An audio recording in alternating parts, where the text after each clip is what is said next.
Good afternoon, everybody. Welcome to Compass. It is my pleasure to introduce Alexis Wilson. Alexis is a fifth-year PhD candidate advised by Sharon Majumdar.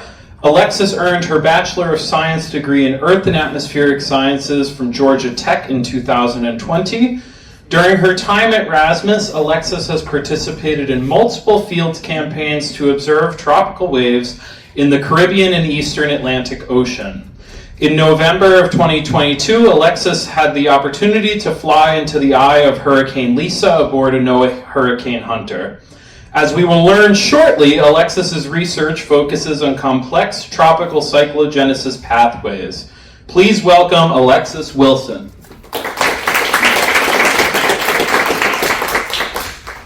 Thank you for the introduction. Okay, mic's on, great.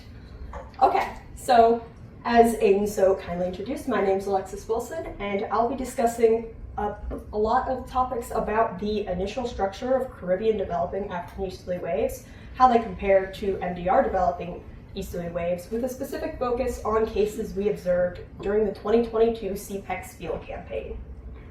But first off, what's an African easterly wave? Well, a lot of us already know what an African easterly wave already is, and that they're responsible for around 60% of Atlantic genesis. But there are many more African easterly waves that weaken and lose convection prior to making it to the Caribbean as they're crossing the main development region.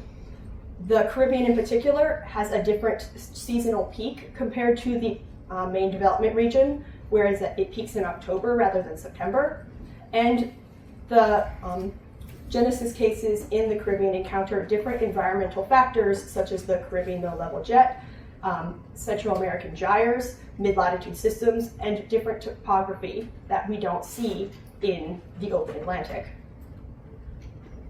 Now, a brief overview on Caribbean climatology. On the left here, we have the 700 and 925 hectopascal zonal winds. And as we can see, one of the characteristics of the Caribbean in particular is the Caribbean low-level jet, seen here highlighted in blue.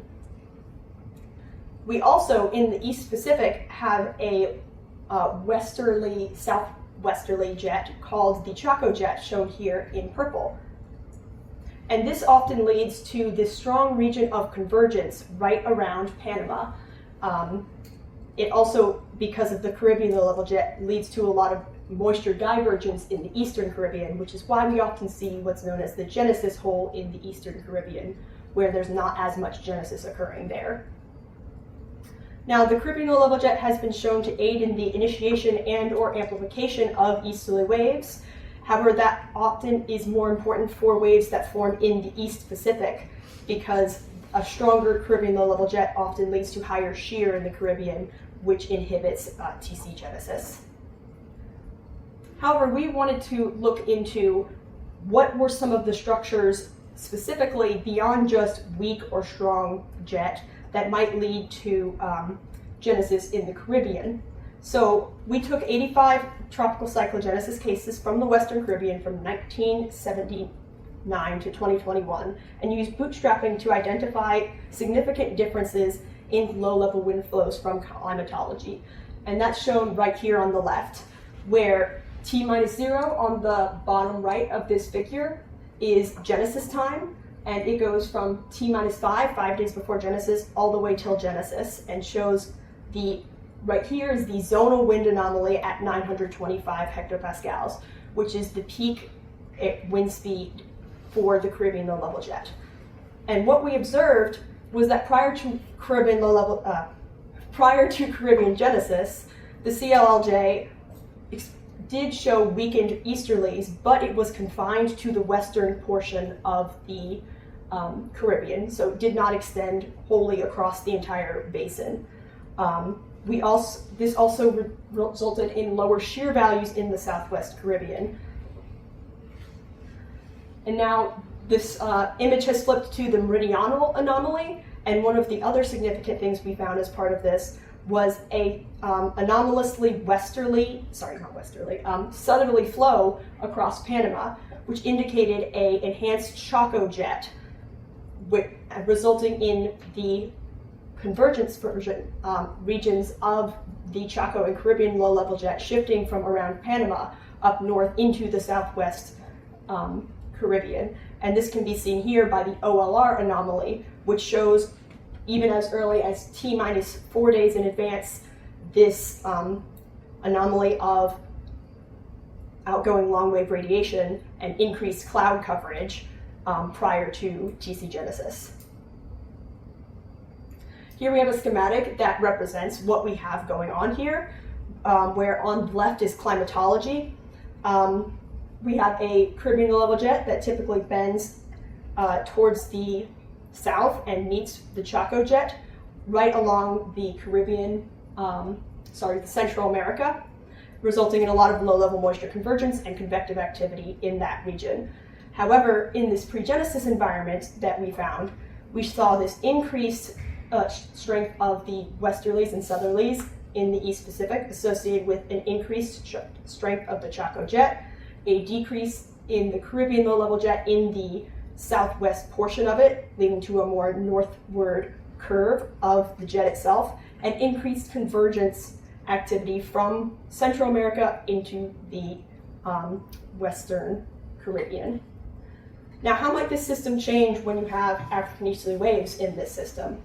So, as part of what we were looking at here, we wanted to make sure that the signal we were seeing wasn't just characteristic of the MJO, because increased westerlies into that southwesterlies is a pretty strong characteristic of MJO phases 1 and 2, which has been shown to be associated with stronger increased TC genesis in the Caribbean.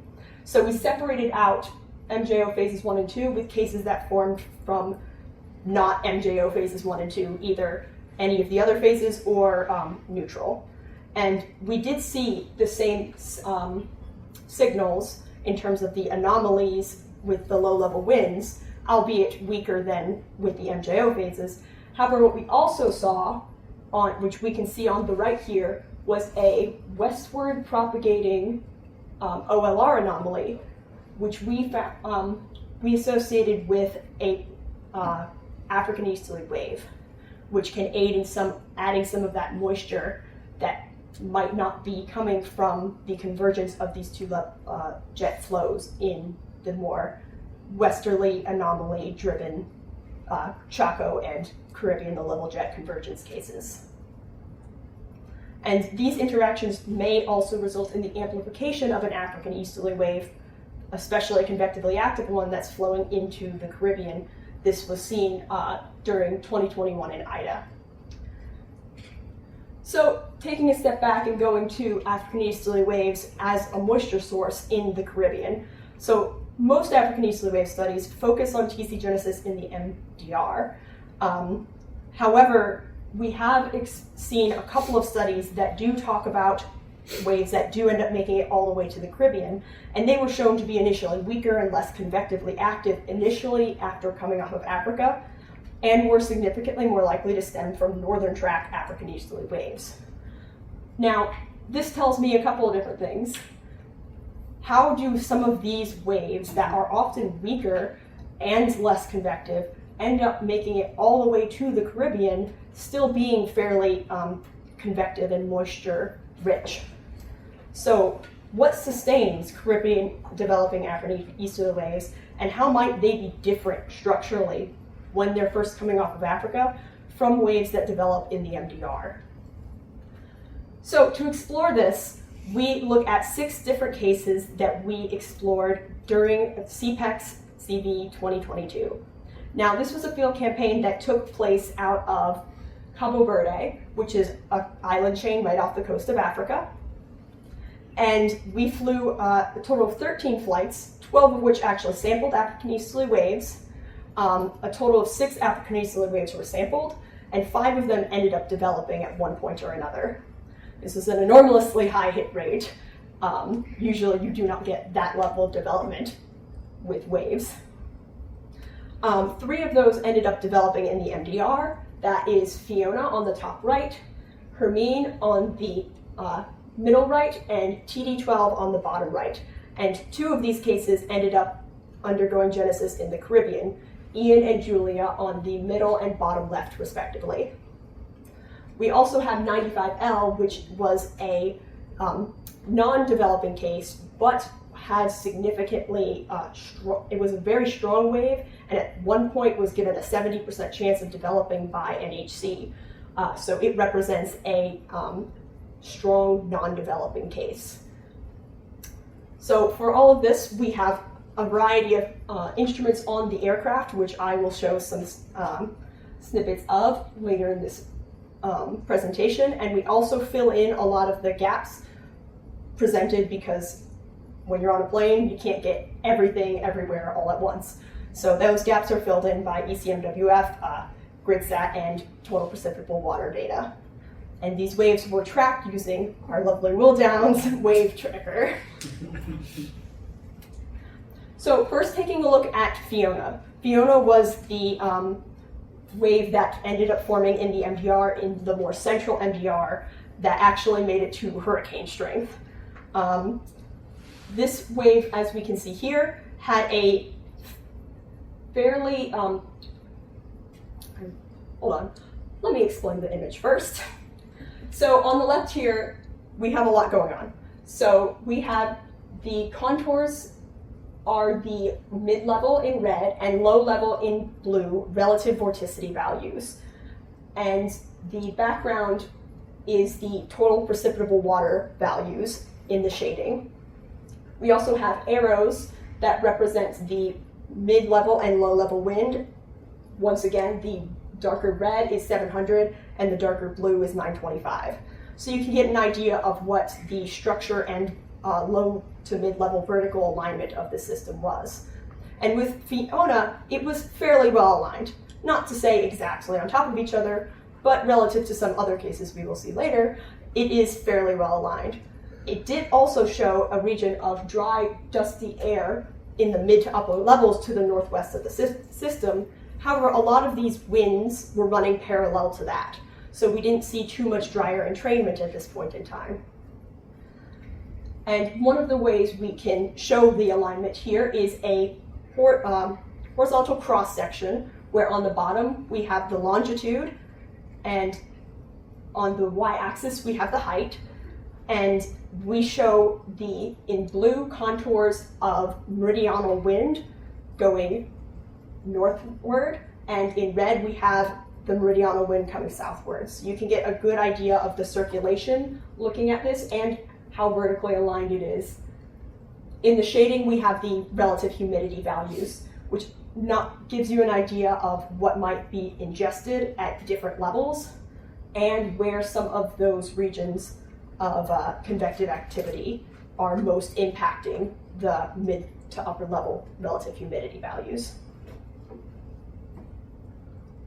So one other thing about TC Fiona that we saw during this time frame was while it was very moist, the wave itself, it didn't have a lot of convective activity going on at this point in time. It just had two primary regions of convective activity. There was one that was just ahead of vortmax, and a smaller one right along the boundary between the dry and moist air that was located just north of the vortmax. And this one to the north was sampled by CPEX-CV. Another aspect of this wave is it had a northwest to southeast tilt to, southwest to northeast tilt to it, and was fairly well aligned in that tilt. So taking a look at this portion of the wave track, highlighted there in orange is the sample we're looking at. And this is a long track image showing what the plane sampled while we were flying it. It's on a time scale at the bottom here, where at the very bottom we show the latitude and longitude taken at that time. It is not a straight line because it's via plane, so that is something to keep in mind. And the background here that we have is taken from Hamster, which is a LiDAR system, and it took the relative humidity values directly sampled rather than estimated, say, from ECMWF. We also have the dropsondes, the relative humidity from dropsondes for comparison, shown here between the gray bars. and all of the other shading on top of it represents the APR3 KU band radar reflectivity, which gives us an idea of what the convective structure is looking like in these systems. So here, this was a sample where we went from the really dry air to the north of the system into where the moist air is, and we can see here the remnants of convection that was not currently active and did not reactivate until a few days later. But we also see the convective activity. This is at the front of, this is the same line that it's sampling right here. We have weaker convection in the front and a little bit deeper convection in the middle of this convective line here. Now, I'm going to also show two different drop zones, and they were located before and after this convection, so you can see how the convection and relative humidity values change on the moist and the dry side. So on the moist side, we can see here, the main effect we have is that mid to upper level humidities are a lot drier, or a lot moister, than in the dry region. Below around 450, it's fairly moist for both of them. So this drier we're seeing is mainly confined to the mid to upper levels. Hey, Alexis. Yeah. Let's go back to the previous slide. Mm-hmm. Okay, so basically, like you're saying that the stripe, right? That's the drop zone. Yes. Okay. So you can look at both stripes, right? The one on the left and the one on the right, Mm-hmm. and see some very different colors between this and the that's Era 5 in the background, right? That's hamster. That is the plane sampling. So the colors here are hamster, not Era 5. Yes. Okay, well, same thing. Anyway, they're different, right? I mean, like they are different. It's yes. it's radically different there, especially on the left, right? Like that suggests that I guess the drop is suggesting a much broader, deeper moist layer, and on the right too.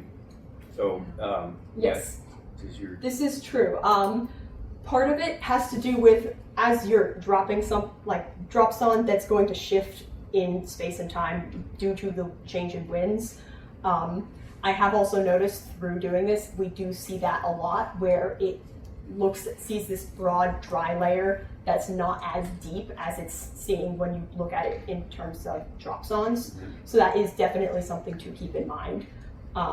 There is also an adjustment for the actual level, because this is in altitude terms, whereas drop zone is coded into the pressure terms. So some of that shifts around a bit, but it doesn't explain that, and it's a 2 kilometer difference. So there's little ones that you may notice at times, but it does not explain that level of difference. No. I'm guessing that hamster retrieval, that's microwave, isn't it? LiDAR microwave, yeah. Yeah, I think it's just under constraint. Yeah. It's which is why I'll often show the drop zones throughout this, because they're a lot more directly accurate for measuring what we're looking at and getting a better idea. Yeah. So yes. So another aspect of this that I would like to point out is how fairly uniform the wind field is here. It's fairly easterly across the board, and the system itself experienced fairly moderate shear throughout its life cycle.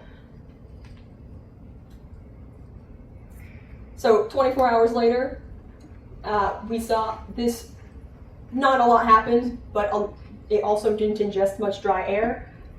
But 48 hours later, we saw an increase in convective activity, and the system itself then slowly started to develop. Taking a look at Ian, now here's where the vertical alignment starts to be a little bit different. On the left here, we have the total precipitable water plot again, with the mid and low level relative vorticity centers clearly much more misaligned than they were with Fiona. However, Ian had moist air in the mid-levels to the northwest, which was associated with an earlier non-developing African easterly wave. And again, one of the ways you can see how misaligned this system is looking at this cross section, where we can see in the purple star the mid-level vortex, and well behind is the low-level vortex. When this initially came off Africa, they were fairly well aligned right off the coast, but very quickly this mid-level vortex went well ahead of this low-level vortex, which was left behind. Now, despite this, we saw a lot of deep convection within the mid-level center, with some shallow scattered convection behind it. The system itself also was a lot more driven by shear vorticity, rather than the more curvature vorticity and curved structure that we saw with Fiona. Now, taking a look at a couple of the different flight segments here, this shows the APR3 band radar reflectivity, in particular of that very strong region of convection. And I show this mainly to show what this looks like, because this, of all the cases we sampled, this is the deepest convection we had. Part of this is due to the fact that we often couldn't fly through the actual deep convection itself due to the restraints of the aircraft. It wasn't a P3, it's a DC-8, and it's flying at very high altitudes where we can't go through some of that turbulence. But we did manage to capture this one, and you can see how deep that and strong a lot of that convection is. Now, an interesting segment we have here is the region between that mid-level and low-level center. This is what some of that convection looks like. It's a little bit shallower. It's also raining out. However, I would like to draw your attention to this particular cell right here, where we see the effects of this difference in mid and low-level vorticity, where it has this almost S-like shape because of the low-level shear influences going on with that mid and low-level effects there. This can also be seen in a couple of the drop zones we have, and these are marked right here because they're at a couple of different hours apart. And we can see here, in particular, how sheared, especially at the low levels, this area of the wave is, due to the northerlies. Yeah, the northerlies at low levels because of it being on the west side, and the southerlies at mid levels due to it being on the right side of the mid-level vortex.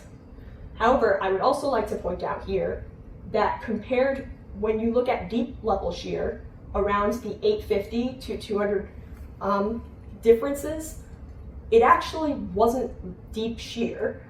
It was below 10 meters per second and was functionally around the same value as Fiona. So that kind of highlights some of the constraints of looking at that deep level shear versus the effects of some of that mid-level jet shearing apart the mid to low level system. So one of the aspects of Ian is it didn't have as much drier entrainment into the system despite it being misaligned because of that moisture to the northwest and the fact that it didn't have as much dry air being pulled into it. And so 24 hours later, while the convection itself faded out, it didn't dry out. And as we progressed and ended up right before entering the Caribbean, we saw this increase of convection until it eventually entered the Caribbean and rapidly developed into TC Ian. Now, here's a different case with 95L. So 95L is the case that didn't develop, but despite this, coming off of Africa, it was one of the strongest looking ones. Here on the left, we show where the mid and low level vorticity values in red and blue again, they're fairly well aligned, but they are very elongated because we have a strong region of convection in the center, but we also have this strong region of convection and vorticity trailing out to in front of the system itself. Now, this system also had drier air to the northwest, but additionally had dry air in the low to mid levels to the south, which is where it was getting a lot of, usually we get a lot of moist convergence and entrainment from the ITCZ, so that dry air is not great for the system. This does not show up, I will add, on ECMWF when you average it like this. You can see a very weak relative humidity decrease here, but overall it's not something that stands out. And additionally, this system was a little bit misaligned in terms of having stronger easterlies on the east side versus the west side of the system. So taking a look at the flight tracks where we can see a lot of this different levels of drier entrainment, here out in front of the system we have this track here. Now this big error right here is just because Hamster freaked out, froze for a little bit, so there's missing data there. But for the rest of it, it's fairly well aligned. This was a cross section going through the northern edge of this front edge of the wave down through the ITCZ, and we can see the APR3 values right here with that weaker ITCZ convection out front of it, and the dry air in the mid-levels both ahead and a little bit south of it as well. Whereas it's a little bit moister within the ITCZ, but not significantly so.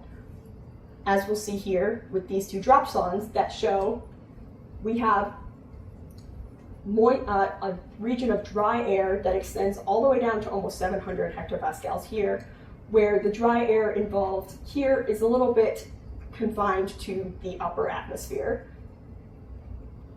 as we can see there. And one of the other things to note is in the area north of it, we do have a lot more of a consistent profile of shear, whereas as one would expect, when you go south of the ITCZ, you have that lower level change in wind direction from easterlies to westerlies. Now, taking a look at this flight segment here, which will really highlight that low-level dry air. So this right here shows the distinct areas of both mid and low-level dry air that was being entrained into the system. Taking a look at the difference in the drop zones here, you can really see where both that mid-level and this low-level area from 700 to 800 hectopascals was being entrained into the system, particularly at that low levels in the ITCZ where those wind values were pushing it into the system later.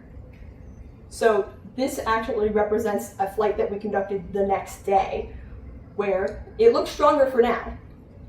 Looks like a very strong system.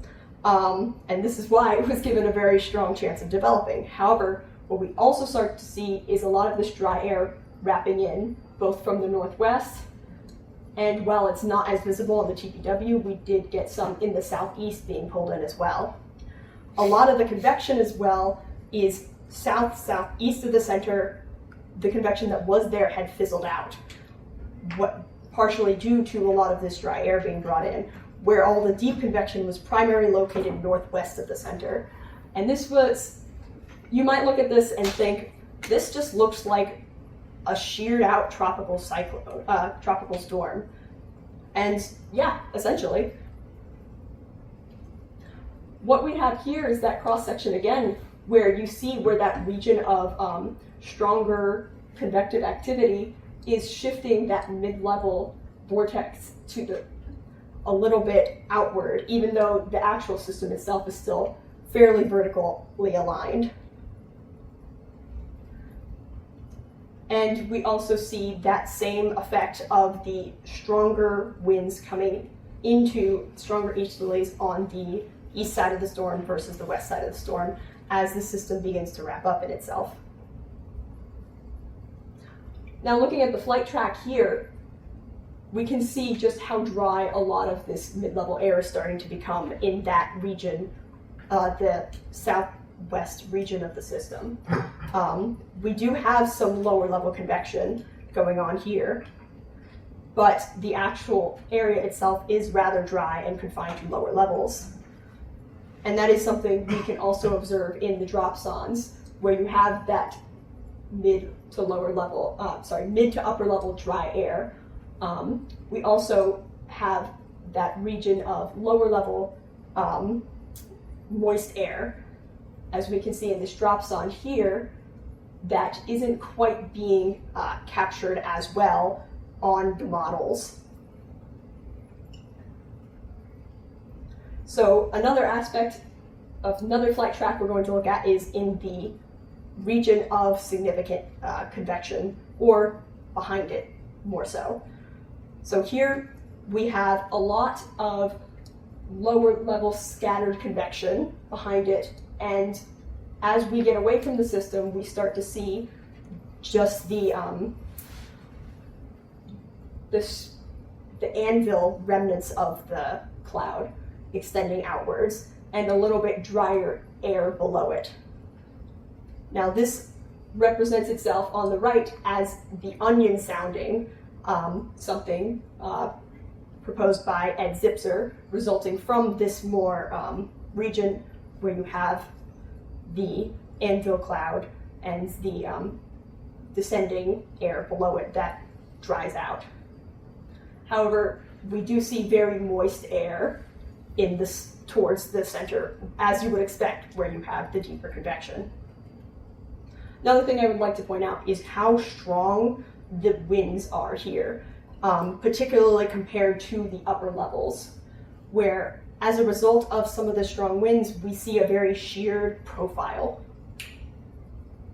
And that has brought in a lot of the surrounding dry air and exposed the system to that dry air. 24 hours later, this is what it looked like. Still had a lot of vorticity associated with it, but that convection was only located in that northwest quadrant and was being sheared off of it consistently. And this system did not develop as a result. Moving forward to Julia. Now, I talked a lot about Ian, about how moist it was around the system, and how even though it was misaligned, we didn't get a lot of drier entrainment into it, and that might have protected it. However, Julia, also a system that developed in the Caribbean, did not look like that at all. In fact, there was a very strong region of dry, dusty air ahead of the African easterly wave. However, unlike 95L, the system itself was a lot weaker initially, and it was very well concentrated in this small region. We can see here that it was fairly well vertically aligned, not straight up and down, but we wouldn't expect that for an African easterly wave. But you can see ahead of the system, we have that lower level, dustier, drier air, rather than just mid to upper levels. But to the east of the system, it is very moist across the board.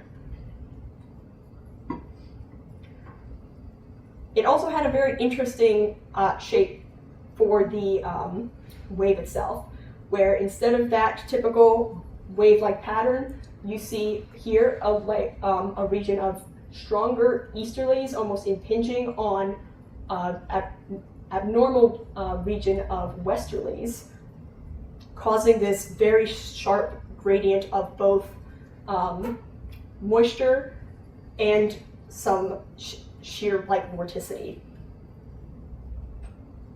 So taking a look at one of the flight segments, we flew a lot around this little bit of convection here, so it's really hard to make out where exactly all of that is. But this is into a little bit of the convection, and we peek our way out into where we see a little bit of this dry air at lower levels being entrained.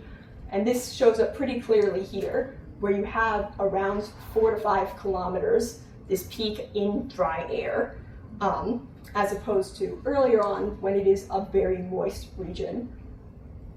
However, this convection as well, we can see here by the lack of significant bright band, that convection was developing at the time and was also moistening the environment while it was developing, which helps to combat some of that dry air entrainment. We can see here just how moist it is versus where we have that more dry air confined below 500 hectopascals. We also notice here that the mid to upper levels are mainly easterlies again, but those lower levels are bringing in that dry air and are more westerly. Now, despite this, that convection right along the edge of that, that system actually persisted for several days until eventually the pre-Julia, ended up moving back south away from all of this dry air into the ITCZ, where it stayed for a few more days before it, like Ian, started firing off convection prior to entering the Caribbean. Now, a quick side note here. I'm going to go through the two of these very quickly because not a whole lot to say about them. We have Hermine here. Hermine developed 6 hours after we flew it here. It was very strong coming off of Africa and had a very strong vortex, very well aligned, had some of the highest levels of TPW, pretty much in a chart I will show later, was always the top of that in terms of strength. So it developed very quickly. However, it also died very quickly because it had a lot of dry air in front of it that after it developed, entrained it into the system. It did not go beyond tropical storm strength. Now, TD12 actually looked a little bit more like the Caribbean genesis cases. Instead of that more equal circulation structure, it had a very strong mid-level jet associated with it and was mainly shear vorticity. So here we're going to take a look at all of the cases at once so we can actually compare and contrast them.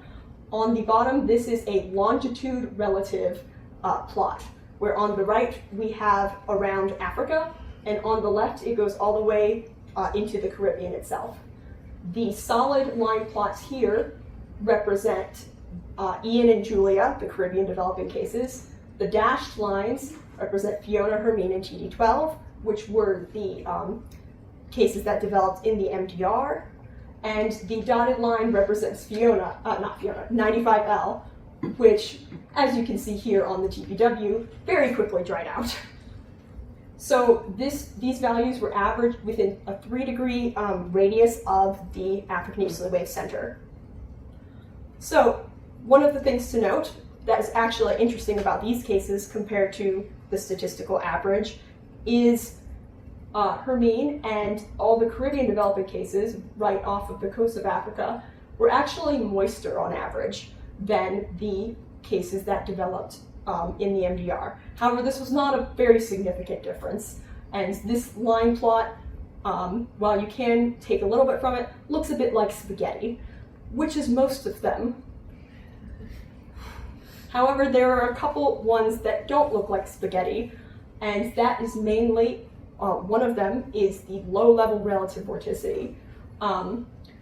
In the cases that ended up developing in the Caribbean, we saw a bit weaker initial relative vorticity until we got to around 40 west, which is a trend that I have noticed and we'll talk about a little bit later. But after that, we then see this slow increase in that lower level vorticity.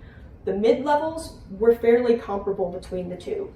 However, the lower levels we saw, and this could be attributable either to the misalignment of the system, like in Ian, or the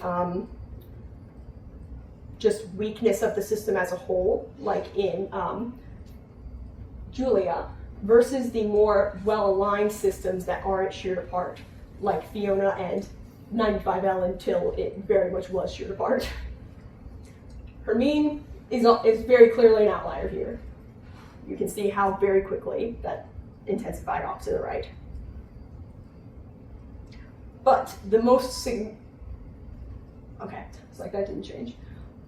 significant difference we observed between the Caribbean and the MDR developing cases was the difference in the meridional winds, in particular the southeast quadrant. A lot of these Caribbean cases, I'd like to draw your attention, should have drawn a line, to the 0 line here. A lot of these Caribbean cases had negative or northerly winds in the southeast quadrant throughout most of the MDR until, again, around 40 west. Whereas most of the cases, for most of the time that developed in the MDR, had those more positive southerly instances in that region. Alexis, how do you define the center for that statement, right? Will's wave tracker. Okay, so it's from the wave tracker. Yes. That's the center point, and you're saying southeast of that. Yes. And to that point, one of the things to note is that while Ian was misaligned, that center is more attached to that mid-level vorticity rather than the low-level vorticity. So at least with Ian, this can be partially attributable to how misaligned that center is. Whereas with Julia, it didn't have as much of a low-level center. So in conclusion for this part, the genesis environment of the Caribbean often differs from the MDR due to a lot of nearby topography and low-level flows.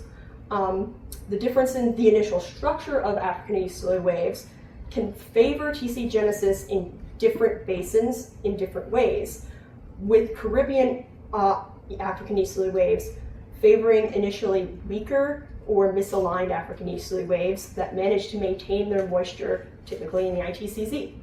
The MDR developing cases, on the other hand, were often more well-aligned and had a more defined circulation as opposed to relying on shear vorticity. Another important aspect of it is resisting dry air entrainment is massively important here, both for MDR and Caribbean developing cases. But the stronger African easterly waves coming off of Africa were often more susceptible to this drier entrainment, especially in higher shear environments, and were not often favorable for later Caribbean development because they either ended up developing or they would entrain a lot of that dry air in the often hostile and dry air rich environment of the mid-latitudes and sal air. So some of the future work and stuff that I have started to work on with regards to this, where we're expanding beyond just case studies and actually looking holistically at a bunch of different cases. We aim to compare Caribbean developing, MDR developing, and non-developing waves from 1996 to 2024.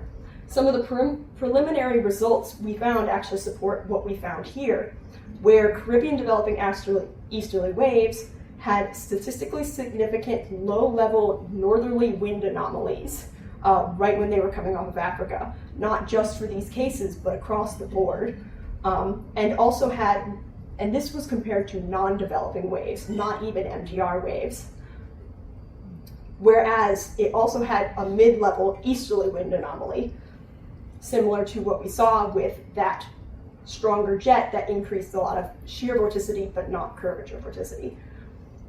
And when comparing MDR waves, they were, as one would expect, significantly moister with stronger low to mid-level relative vorticity versus non-developing African easterly waves.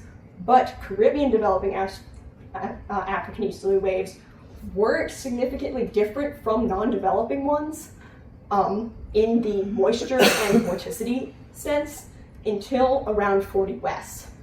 And this was not due to them strengthening up until 40 west. It was due to the fact most of the non-developing ones decayed at a much faster rate compared to the Caribbean developing African easterly waves. And that is all I have for now. Do I have any questions?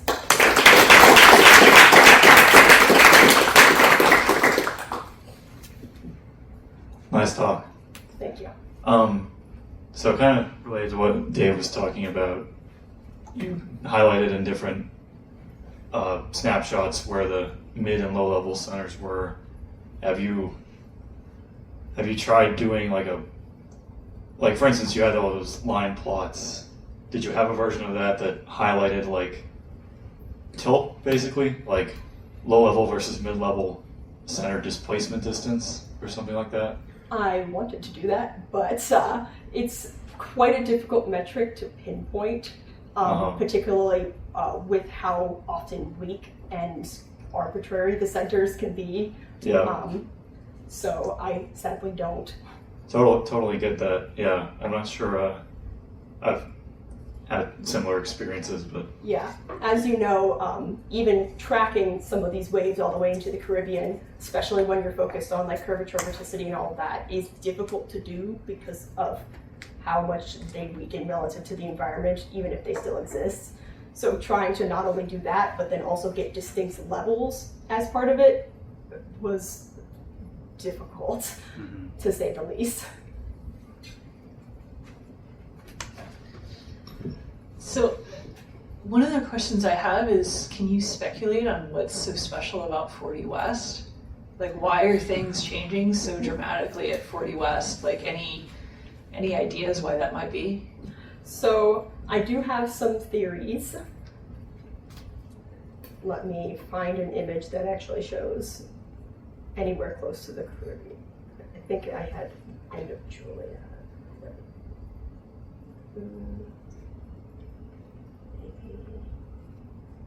I have a lot of slides. Okay, there we go. So, when it comes to 40 West in particular, I don't think there's anything particularly significant about 40 West in like firing up convection or anything that's dynamically happening there. That's usually just where it becomes significantly different from the non-developing, in that the environment itself is kind of maintaining these waves, where you start to see that become significant around that time. However, as you go from around 40 to 50, where you start to see that convection fire up, that seems to be associated with the change in these wind flows, particularly, again, that southeast region, where this interaction with South America and flowing up and around that seem to be influencing that. And that doesn't happen all of the time. A lot of these monsoonal flows, they actually go and curve inland, but there are a lot of cases, particularly where we see this firing of convection prior to entering the Caribbean, where that flow flows along and into this wave, increases that low-level convergence, and can help fire up this convection. Thank you. So we had the two cases, 95L, which looks like a tropical storm, but It never really, was. Okay. yeah. And then TD12, which it's called TD, so it was never above 35 knots, right? Yeah. I mean, just, how much does your feeling about all this change? Like, maybe 95L was a tropical depression, right? I mean, it's just, Yeah. it's really ultimately a subjective, I mean, they have quantitative metrics, but a subjective decision, the Hurricane Center, especially for those storms, which are like right on the edge. TD12, I guess that lasted for a couple days, is that right? Or Like a day or so. okay, right. So then it's kind of the same spun thing. up kind of from an ITCZ breakdown. So yeah, I mean, instance. do you feel like if we did all of this and TD12 was 95, or 98L and 95L was TD12, would that change your interpretation of things that are happening? Not particularly. TD12 looked actually a lot more similar to the Caribbean developing cases. It wasn't very strong. It had I wish I put some of those images up here, but had a just really strong gradient all of a sudden as a result of a breakdown of the ITCZ, where it spun up very quickly from it. It just did so a lot earlier than if it ended up staying in the ITCZ and then ending up in the Caribbean. 95L, actually, the most apt comparison is Hermine there, with that really strong coming off of Africa system. That 95L didn't look like those Caribbean systems, so it doesn't quite dispute anything there. It was more highlighting how those stronger waves can often actually not result in Caribbean activity because of them either entraining that drier and dying before they develop or developing. So if 95L developed, great, that's just another case where it looked very similar to those MDR cases. There's a comment there. Yeah, you want to Can we see the rest of the comment? There.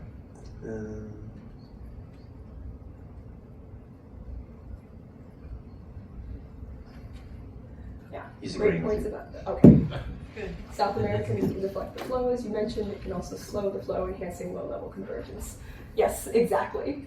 And that's where you start to get a lot of those influences of topography and land interactions, where some of these weaker marginal waves might need a little bit of help from those land interactions, similar to what would happen actually in the Caribbean itself. So all of this is to say, South America plays a pretty big role here in helping genesis along in some of these more Western cases. Great stuff, Alexis. A lot to think about. My question is, like, the envelope of all these, African easterly waves, it's quite varying the structures. So what exactly was your domain size when you calculated the low-level relative vorticity?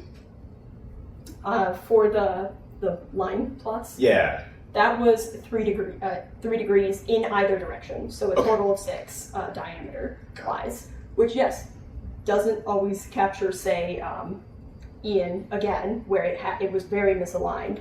So part of that, as that's being sheared off, is being lost. But I'd argue the fact that it is lost is an important point in and of itself, because that does just get left behind. Sure. Ian did not have that low-level center redevelop around that deeper convection. And then one other question, like kind of going towards Ian and then Fiona. Mm-hmm. So you showed there's a pretty big difference in the misalignment where Ian was more misaligned, Fiona was less misaligned. Mm-hmm. I'm curious if there was a more non-favorable MGO phase for Ian that led to that misalignment, or did you see any difference in the phases between the two cases initially? I didn't actually, but I did not look at the MGO, so that is a good thing to look at. I have found it's in particular more impactful in the Caribbean than in the early MDR, but it is still impactful, especially for how those waves are developing over Africa. Thank you so much.